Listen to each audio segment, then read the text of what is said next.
خوای گەورە ئێمەی گێڕاوە بە باشترین ئومەت، وەک دەفەرمێ كنتم خير أمة أخرجت للناس.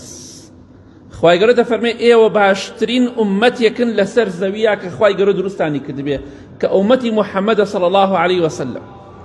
پێمان خۆش و بە پشتیوانی خوا چەند فەرمودەیەک باز بکەین دەربارەی فەزڵی ئومەتی پێغەمبەری خوا صلی الله عليه وسلم.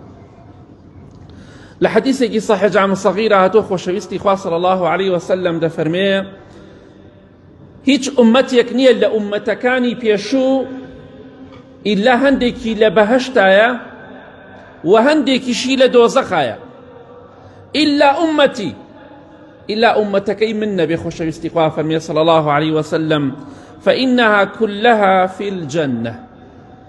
ئومەتەکەی من هەمویان لە بەهەشتان، بەڵام ئومەتەکانی پێشوو هەندێکیان لە بەهەشتان. ئەمە فەزڵێکی زۆر گەورەیە کە خوای گەورە بە ئێمەی بەخشیوە. بەڵام خۆشەویستی خوا فەرمێ صلى الله عليه وسلم كل أمتي يدخلون الجنة إلا من أبى. هەموو ئومەتەکەم دەچێتە بەهەشتەوە ئیلا ئەوانە نەبێ کە یاخی دەبن، نوێژ ناکەن، خوا ناناسن، ڕێگای خوا ناگرن، ئەوانە ئومەتی من نین. بەڵام ئەوەی گوێڕاڵی خوا پێغەمبەری خوا بێت صلی الله عليه وسلم دینداری بکە بە ئیزنی خوا بەهەشتیە و ئەهلی بەهەشت.